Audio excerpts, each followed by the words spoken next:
The Miami Dolphins are going to get help for Tua Tagovailoa this year, and I'm excited about it because this guy's offensive line, it was improved last year. It was, as well as the wide receiver core was improved, but like there's just too many I don't know. Like the Dolphins, quite honestly, are going to protect Tua, and they're going to do it especially through the 2023 draft. And I think we're going to cover it today in our dream draft scenarios for the Miami Dolphins. Like I said, there's a lot of different things that are going to go down here. So yes, they don't have a first round pick, but they still got needs along the offensive line and tight end. I could see them going in a couple of different directions as well, maybe linebacker, I don't know, but you don't got a lot of picks, so you got to make most of them count, and that's exactly what we're going to do when we analyze 3 areas. First, dream draft scenario, best case scenario that can absolutely happen for the Miami Dolphins. Second is, okay, what do we think is going to happen? And then finally, I think that we have to touch on the worst case scenario, which we are going to do. So 51, the Dolphins. Let's see. I want to make sure we make this as realistic as possible, and we go ahead and start the draft. So the Dolphins are actually in a really good spot at 51 because I think why is this? This is slow. This is me running a 100-yard dash slow. What's going on? Okay. All right. Hopefully we can kind of get that taken care of. Anyway, so for the Dolphins, I really feel like the best case scenario for him right now is, oh man, Darnell Washington went to the, okay, fine. Why did they get in Darnell Washington? Pat Fryermuth is a really good tight end, whatever.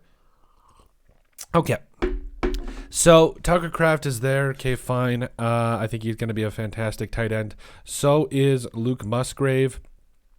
Luke Weipler at center. Okay, so the best case in my scenario, I believe, is, for some reason, a guy like Osiris Torrance falling to you in the second round because, yes, you want to help out the guard spots of this draft, but I don't know if he's actually going to end up falling.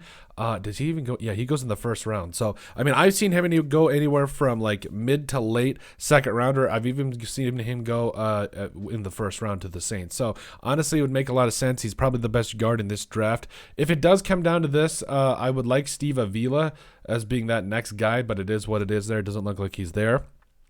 So, I think the Dolphins, I don't think trading out of the second round or at least down a little bit is an option here because you have Luke Musgrave, who I think is going to be an absolute stud. Joe Tippmann's going to be there. Fine. If I was going to trade a pick, I would say you would probably want to go. But I mean, this is actually kind of a worst case scenario. So best case scenario, Steve Avila or Osiris Torrance is there. Maybe one of the centers as well. Worst, what do we think is going to happen? I think tight end makes a lot of sense, even though this is such a deep tight end class that really the Dolphins could get anyone at any particular area and they'd be fine. So it is what it is there. But like I said, I really do believe the Dolphins are in a spot here where they do not need to trade down from the second pick. If I was going to trade at all, it would be 84 down. And if I had to pick right here, if the board fell this way, just because I really don't, I think Chandler Zavala is your best hope, and I think he's clearly to reach in the second round. So if it were like this, I would go Luke Musgrave. Like I said, you got needs that tight end and offensive lineman. Yeah. If you want to go Tua Pelotu to help out the edge department, don't really love it. If you want to go Luke Weipler, fine. I guess it would make a little bit of sense, but overall, you got to go Luke Musgrave. Dude's an absolute stud.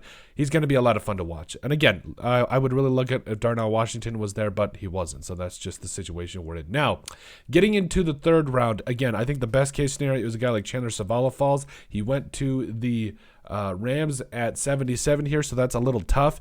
After him, I'm not going to lie, it's a little slim pickings. Like, I really don't see a starting guard year one outside of Chandler Zavala. So, Zavala, Ida Sow out of Eastern Michigan is respectable. And Andrew Voorhees is a starter, don't get me wrong, but he tore his ACL at the NFL Combine. So, I think he's a guy that, this year, I think he clearly sits on the bench, and then you can go ahead and get him as a starter. I think he's going to be a quality starter. Not going to be a Pro Bowler, but he's going to be a guy that comes in, gets the job done, and is going to be there for a while. So, at 84, I think if it falls this way, this is a perfect way to fall down, or at least perfect way to trade down, because again, you're in a spot where you lost out on most of the good offensive linemen. You can still get in that area where you think you can get a guy like Andrew Voorhees who can come in and play for you. So as far as the tight end groups go, you got your tight end. If you want to trade down here, I think it would make a little bit of sense. You can kind of get back in position to address a couple of other positions if you would like. So I think it would make a lot of sense, though, in my mind,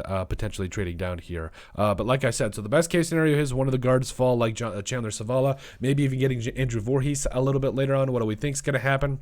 You know, it really does depend on where the guards fall, and if I had to take a stab, I would say Andrew Voorhees will be there for the Dolphins. He's one of my favorite guards in this draft. I think he's honestly solid across the board. What's the worst case scenario? Again, Chandler Zavala goes, Andrew Voorhees is there, but then trading down and you miss him. I mean, it is what it is there. So I feel like if you really like a particular offensive lineman in this and you want to protect Tua Tagovailoa, you got to go after your dude. And if that means drafting Chandler Zavala in the second round, or maybe trading down a little bit in the second and taking Chandler Zavala, I wouldn't hate it. I mean, we saw it with the Vikings last year when they took Ed Ingram. So, I mean, yes, they had to go get their guy, and we can see it with the Dolphins here. So, but that is it. That is our dream draft scenario for our scenarios for the Miami Dolphins. Make sure you guys like and subscribe down below. Leave a like and a comment. It helps people find the show. We greatly appreciate all the support that we've gotten from all y'all. You guys are all truthfully awesome. We love every single one of you. Down in the description below, you'll find all of our social media platforms. So give us a like and a follow there. Also, remember to give us a listen and sub on iTunes. And finally, if you have anything else you'd like us to cover, send us an email at thesportsbp@yahoo.com. Oh, yeah. Yawns will get you. But at the end of the day, let us know what you guys think about our dream draft scenarios for the Miami Dolphins in the 2023 NFL Draft.